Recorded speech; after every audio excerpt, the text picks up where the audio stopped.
Let me ask you something honest. How many times have you spent money on something and told yourself, this is an investment? Maybe it was a course, a gadget, a side hustle tool, a gym membership. Maybe it was crypto during the hype, or a multi-level marketing kit your friend sold you with a big smile. Here's the uncomfortable truth. Most people who stay broke aren't bad with money because they spend too much on fun. They stay broke because they keep spending money on things that feel like investments, but quietly drain their wealth every single month. This isn't about being irresponsible. This is actually about being too responsible in the wrong direction. Today we're going to walk through 12 money traps that are disguised as smart financial decisions. And I promise you, by the end of this video, you'll never look at your spending the same way again. Here's what nobody tells you about the psychology of money. Our brain has a defense mechanism. When we feel guilty about spending money, we immediately search for a justification. And the most powerful justification in the modern world is this one word, investment. The moment you call something an investment, the guilt disappears. You feel smart, responsible, forward-thinking. You're not spending, you're building, but there's a massive difference between something that feels like an investment and something that actually builds your wealth. A real investment puts money back into your pocket over time.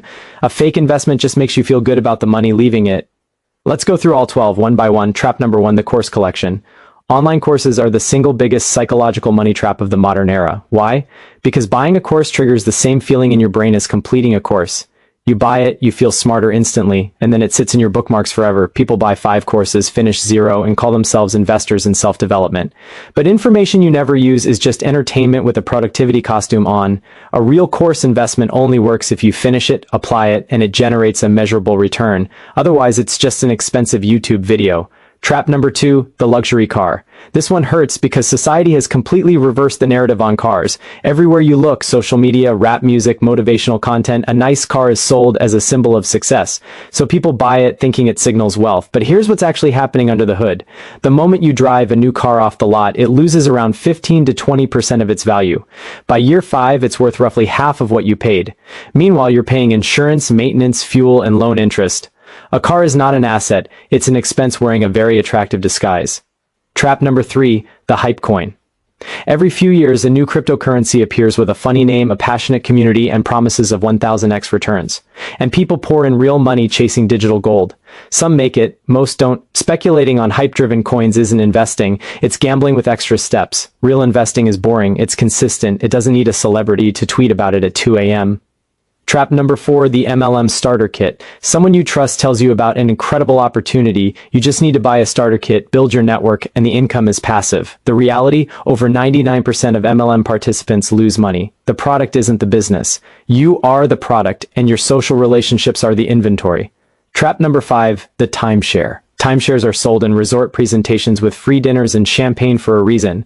Because if you were thinking clearly, you'd never buy one.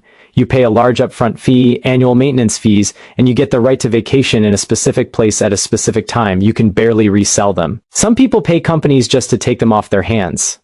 That's not an investment. That's a subscription to regret.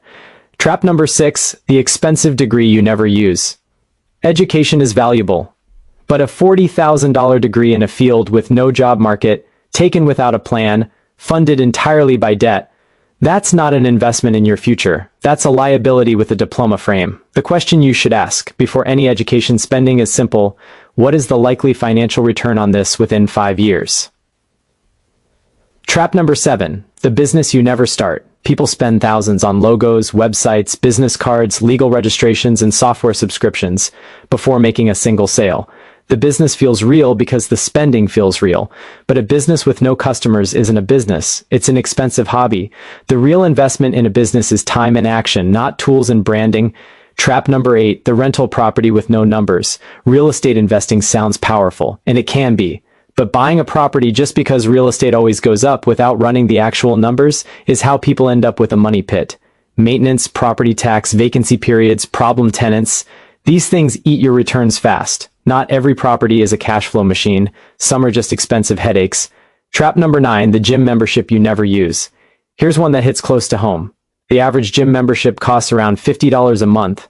The average person stops going within the first 3 months of the year. That's $600 a year for nothing. We buy the membership because the decision to get fit feels like getting fit. But the decision is not the action. This same psychological trick plays out across dozens of financial products.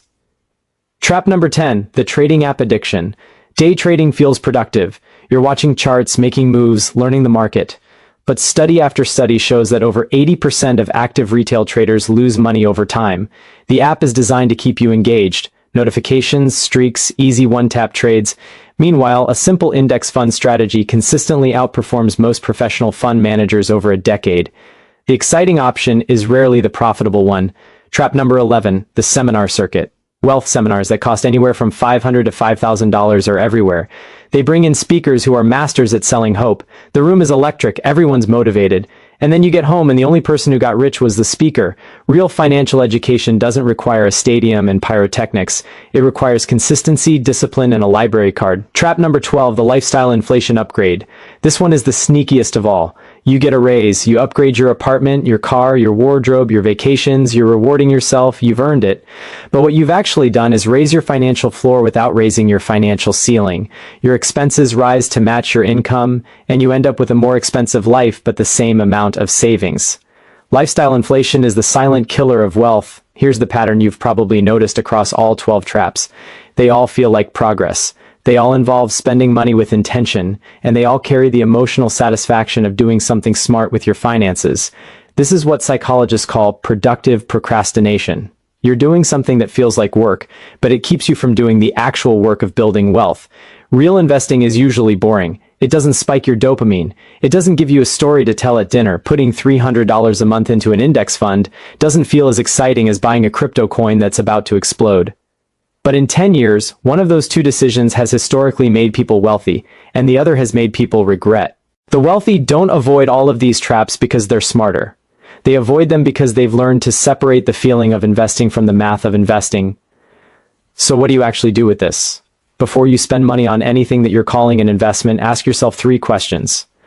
1, does this put money back in my pocket, or does it cost me money every month? 2, am I buying this to feel productive, or because I have a clear plan to profit from it? 3, if I never told anyone I bought this, would I still buy it? That third question is the most powerful one. A lot of our investment decisions are really status decisions. We buy things to signal to others and to ourselves that we are building something. But real wealth is built quietly, consistently, and usually in ways that are too boring to post about. Here's the thought I want to leave you with. The gap between people who build wealth and people who don't isn't usually income. It's not even knowledge. It's the ability to recognize when a decision feels smart versus when it actually is smart. Every single person in this video's comment section has fallen into at least one of these traps. I have. Most financially successful people have. The goal isn't to feel bad about it. The goal is to train your brain to pause before the next investment and ask the harder question, is this actually building my future? Or is it just a very convincing story I'm telling myself so the money doesn't feel gone? Because the moment you can answer that honestly, that's when everything starts to change.